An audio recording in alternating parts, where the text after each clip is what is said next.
Kaixo, gaur azalduko dugu nola berrerabili Geniali aplikazioan eskaintzen diguten infografia bat. Hau ikastaroko bigarren atazadan etiketena eta hemen eskatzen digutena da irisgarritasuna kontuan izan da infografia bat moldatzea. Joango naiz urratsetara eta urratsetan agertzen zait txantiloi bat. Hau da, ematen didatena Genialiko txantiloia. Nik egin behar dut nire Genialira eraman. Noski, egokiena da aurretz eukitzea Genialin kontu bat. Guri txantiloi hau eskaintzen digutenez, berregiteko hemen daukagu berregin. Bi aukera dauzkat. Googleeko kontua balin badaukat, Googleekin sartuko naiz. Datua jarri eta listo. Googleeko kontua ez badaukat, kontu bat sortuko dut. Eta hemen datuak sartu eta Genialiko kontu bat sortuko dut. Kontua sortzerakoan galdetzen didate hezkuntzarako den. Baietz emango diot, irakaslea naizela, eta hemen bakoitzak aukeratuko du zein mailatako irakaslea den.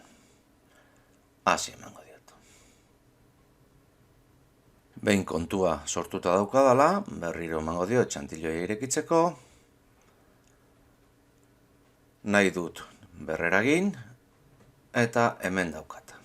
Infografia hau edizio moduan nago zuzenean, baina ikusi nahi badut jendeak ikusiko duen moduan, begitxo honi emango diot, eta hemen agertzen zaizkit, hemen klikatzen badut, esan nahi du guzti hauetan zerbait dagoela. Bale, ariketan esaten didate lehenengo irakurtzeko dugu. Irisgarritasunaren inguruko kontuak, zer den, tabar.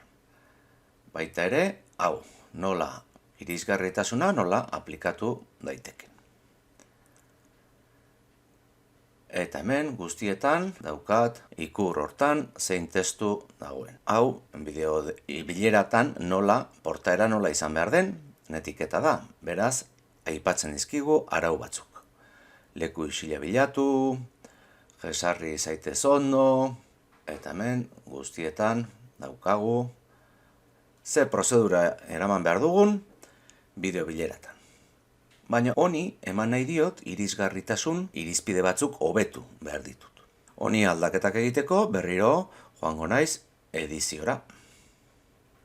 Hemen nire Genialira eraman dut infografia hau eta egokitu egin behar dut. Lehenengo gauza izen aldatuko diot. Ikusten duzue, hemen agertzen zaizkit, mugitzeko, zer animazio daukan, mugimenduren bat balin badauka, eta hemen zer idatzita dagoen agertzen zait. Ni gehitu nahi diot, hemen dagoen testua, nolabait ahoz ere esatea. Horrela, irisgarritasunean hobetuko dut. Topatuko dut ikurtxo bat, adierazten duena ahotsa edo audio bat. Bale, hemen, baliabideetan jarriko dut audio. Hemen hainbat agertzen zaizkit, baina nik hau aukeratuko dut. Hemen daukat, eta hau txikiagoa jarriko dut. Orain egingo dudana da, guztietan horrelako bat itsatsi. Ctrl+C, Ctrl+V. Horrela tamaina berdinekoak aterako zaizkit guztiak.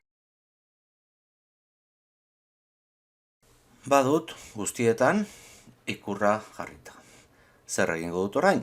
Ikur honi, hau da, ikusleak ikur honetan klik egiten duenean, nahi dut hemen dagoen testoa entzutea. Errespetuz jokatu. Ados. Honi esango diot audio bat txertatzeko eta grabatu egingo dut. Hemen daukat aukera, klik, errespetuz jokatu. Listo, sortu zait audioa. Eta hemen txertatuko dut. Ikusten badut, hemen klik egitean entzungo da. Errespetuz jokatu. Oso ondo. Hori orain egin beharko dut guztietan. Ikusi. Hemengo testua leku isila bilatu. Interaktibida, aukera, audio bat sartu nahi dudala, grabatu egin nahi dudala, eta grabatuko dut berriro. Eta horrela guztietan. Grabatu ondoren beste audio bat sortzen zait, eta horrela pixkanan sortuko zaizkit guztiak. Kontuen eduki behar dugu, lehena zein den, bigarrena zein den, eta horrela jarraian. Eta txertatzeko. Bueno, grabatu ditugu guztiak, goaz ikustera nola gelditu den. Begitxoari emango diogu, eta hemen agertuko zaizkigu guztiak.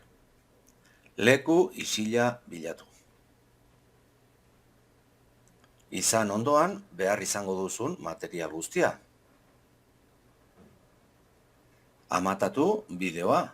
Bukatzeko, ariketak esaten dit, bi ikur hauek ezabatu behar ditu dela. Beraz, aukeratzen dut, kenduko diot giltzarrapoa, eta ezabatu. Kenduko diot giltzarrapoa, eta ezabatu. Listo.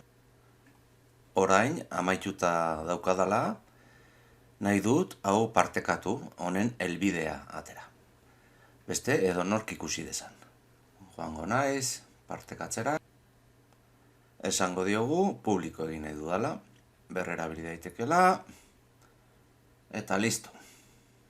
Nahi dugu partekatu helbidea, infografia honen helbidea. Hemen daukagu helbidea. Kopiatuko dugu, eta hau, joango gara ona, ariketara, eta ariketan, gehitu bidalketa, eta hemen itxatxiko dugu. Eta hemen dago, gure infografia moldatua. Besterik gabe, baliogarria izango zaizuelakoan, hurren arte.